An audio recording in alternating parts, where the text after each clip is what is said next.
When you think of a tornado, where is the first place you think of it occurring? The United States would probably come to mind for many people first. The Great Plains are probably the first area of the country people would think of. Or maybe the almost cliche but dramatic and terrifying image of some unfortunate community that is about to be devoured whole. Typically, I don't think many people would say Bangladesh first for where they think of first when it comes to where tornadoes occur. Would you also expect Bangladesh to be the place that was struck by a tornado remembered as the deadliest in all of history? The United States may get way more tornadoes a year than Bangladesh, but Bangladesh is the country that claims the title of being struck by the worst. In fact, it can even claim to being struck by a few of the deadliest, but this one was the worst of the worst. In 1989, a tornado ripped down from the sky and struck the Manikganj District. It killed more people than any other single tornado in all of recorded human history. The devastation beyond the human death toll was also reportedly so utter and total that there was no sign of any standing infrastructure of human habitation left. Everything was scrubbed bare, save for the occasional debarked, thin, gangly skeleton that was the remains of a tree.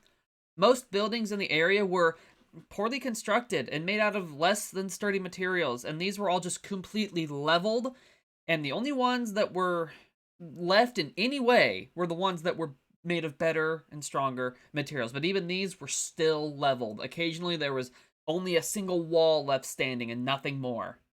To put it simply, a tornado event on this scale is almost unfathomable. I've talked about tornadoes from 500 years ago to like 5 years ago. And amid all of them, and amid all of the most dramatic of details that I've found doing these videos, this one still stands out. Today, this is the story I am telling all of you. So sit back, listen to the story of the deadliest tornado in recorded history. First, to start off, let's go back to April 1989. The area the tornado would strike had seen a bit of violence in years past because of the War of Liberation and the Manikganj District, which the towns of Daulatpur and Saturia were a part of. Also, I hope I'm pronouncing those right. If not, please feel free to correct me. Always happy to learn more. Honestly, the story of the War of Liberation was interesting, and it could get a whole video of itself down the line. It might even. But for now, I'm just going to keep this video on the tornado itself. Just know that the War of Liberation saw Bangladesh become freed from Pakistan, though it was hardly as simple as that. Again, definitely worth covering at some point down the line. It was an interesting story. Now into the tornado event itself. First, we need to establish the conditions that led to the tornado. The Ganges Basin, which encompasses all of Bangladesh, is actually not a stranger to severe weather. Bangladesh gets severe weather every year. It even has a season for it. We might not always hear about it, but the area gets its share of severe storms, usually during the pre- and post-monsoon times of the year. March to May is generally the worst and most active time of year for severe weather in the area. Now, while the U.S. sees an average of a little over 1,000 or so tornadoes every year, plus or minus that, depending on the year, 2024, I think I saw just broke the record for the most tornadoes in the U.S. in a year. Bangladesh usually only has an average of 6 a year. Peak activity for tornadoes in Bangladesh is usually in April. During these aforementioned months of the year, convective available potential energy, or CAP, the measure of the capacity of the atmosphere to support upward air movement, which can then lead to the formation of clouds and thunderstorms, is at its highest. Higher numbers mean the higher chances for storms to develop. This is an indicator of something called atmospheric instability, which allows the weather to change easier. From March to May, cap and wind shear are at the points where there is the most likely chance for thunderstorms to develop in the region. Storms that develop in the region and at that time of year often travel southeast and locally are called nor'westers. On April 26, a few things happened that would spark a bomb to go off. If the tornado was a stick of dynamite exploding, then this was the match lighting the fuse. Warm, moist air moved northeast from the Bay of Bengal, and cooler, dry air flowed south down from the Himalayas. Now, where they met was in an area of low pressure that had formed the day before, and which had remained pretty much stationary until the morning of the 26th. The pressure gradient became tighter across the area when these mixed together, and the wind shear increased dramatically. All of the conditions ultimately came together to produce a severe thunderstorm by approximately 6 p.m. local time. 30 minutes later, the tornado touched down. It touched down first near Daulatpur, and then it moved east and struck Saturia. The area suffered just unfathomably severe damage and just devastating ruin. Saturia was the town that was hit the hardest. The costliest damage a tornado has ever left in Bangladesh was left in this tornado's wake here. Its wake might very well have been a mile-wide path of sheer utter destruction, according to witnesses. Just like an eraser, just cutting right through the town, just nothing left. The area it also hit suffered from, as I mentioned earlier, poorly constructed buildings, and it was also very densely populated. Two factors that proved fatal for many.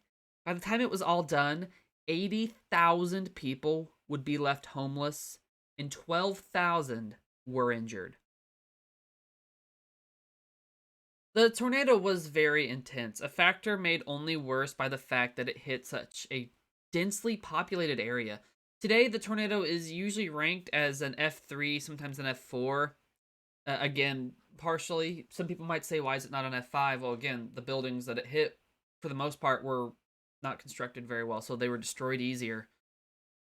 And then also, on top of all of that I just covered, 1,300 people were killed by the tornado. This would make it the deadliest tornado in recorded history. All of recorded history. No other single tornado has killed this many people.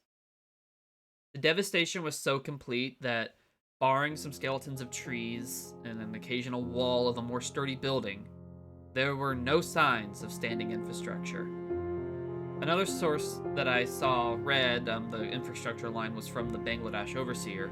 Another source I saw, though, said, this was possibly the deadliest tornado on record in the world, as documented by Bangladesh's Meteorological Department 1989. This tornado moved east and eventually northeast from Daulatpur to Saturia. The affected area had been in a 6-month severe drought prior to the tornado. All houses in a 6 square kilometer area were completely destroyed. Thousands of trees were uprooted and blown away. The tornado path was 80 kilometers or 50 miles long. The path was 1.5 kilometers wide. People were buried under piles of bricks, wood, and rubble that were once homes. People suffered grievous injuries, permanently life-altering in many cases. Some areas were just a mix of piles of bodies and rubble. Some areas were described as being coated in blood. Pictures of the aftermath show trees with all their branches stripped away, their bark gone, piles of rubble where homes were, the ground vegetation just completely gone. People able to do nothing but look through the piles of their homes is a common theme I saw in the pictures and videos of the aftermath. Many looked like they didn't even know where to go anymore. Again, 80,000 were left homeless. A quick Google search for comparison told me that between 6,000 and 18,000 people are currently homeless in Chicago right now. This tornado left 80,000 homeless. One tornado.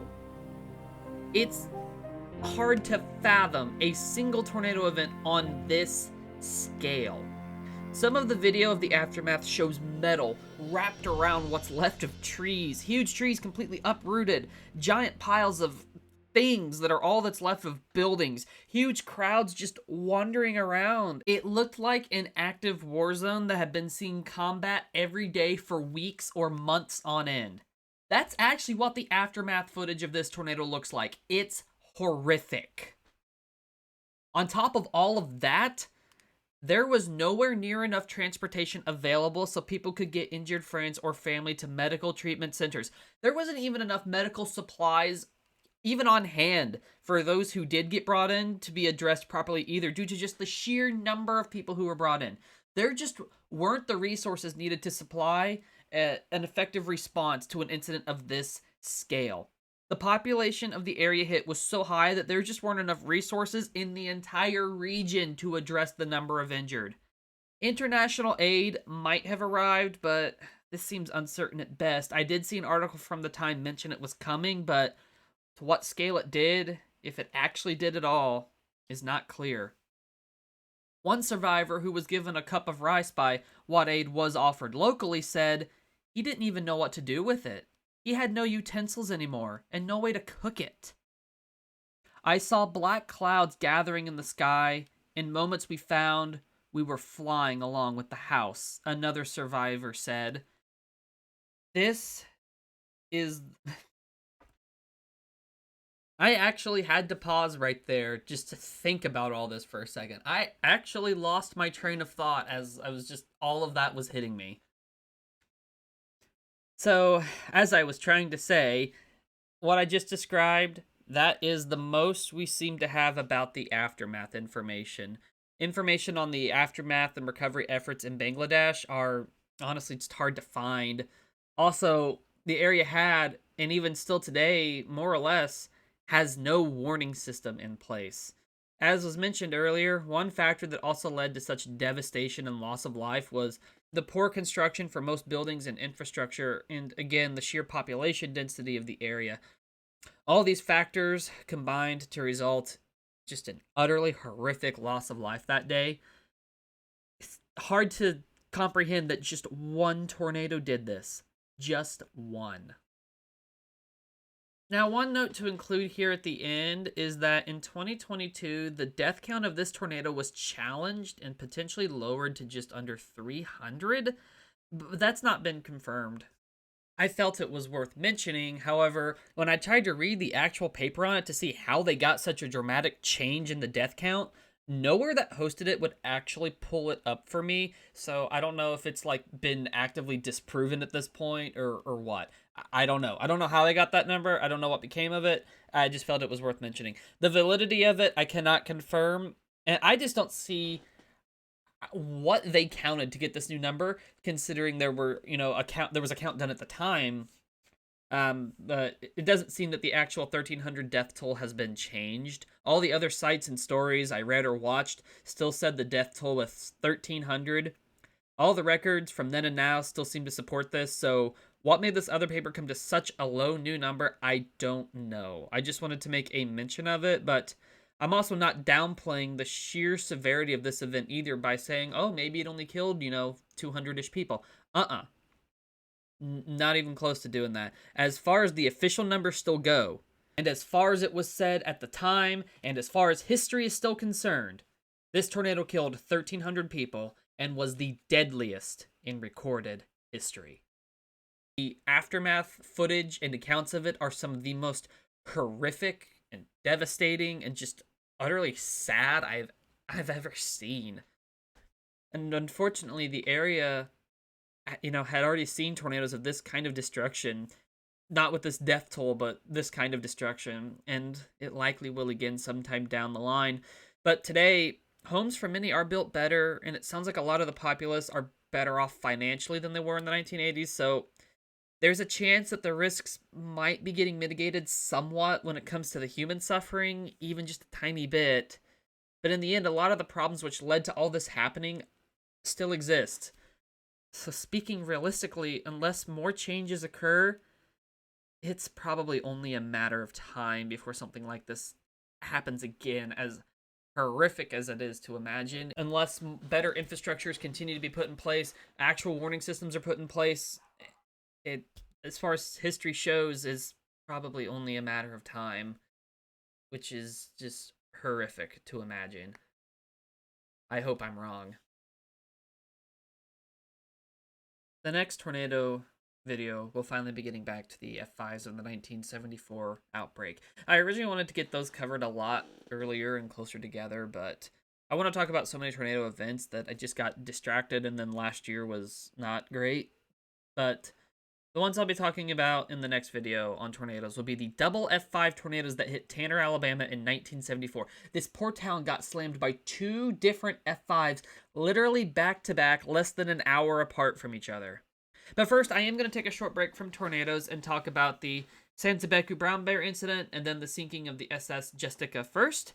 And then we'll move on to the double F5s of Tanner. And then after that, I'm going to be focusing on getting ready for the Tri-State Tornadoes 100th Anniversary project I'm going to do, which I plan to have out for the actual anniversary of the tornado, so I need to focus on getting the research and the script written and all that. If you saw my video for Titanic's anniversary last year, I'm planning something similar, a really big video covering multiple personal accounts and maybe some lesser known ones, so stay tuned for that. I'm expecting not to upload in much as February, just because I'm going to be focusing on that, but I am going to release some material from my novel. But other than that, and maybe a remastered video or two of some of my older ones, I don't really have anything planned for February. So I want to focus on getting the Tri-State video ready and making it special for the 100th anniversary. So stick around for all of that if any of it interests you. If you enjoyed the video, please like and subscribe. It lets me know that you did and that you want to see more like it. And it also helps me, as a small creator, get more attention and grow. Let's talk in the comments. What do you think of this story? Thank you for watching. Have a good one, everyone.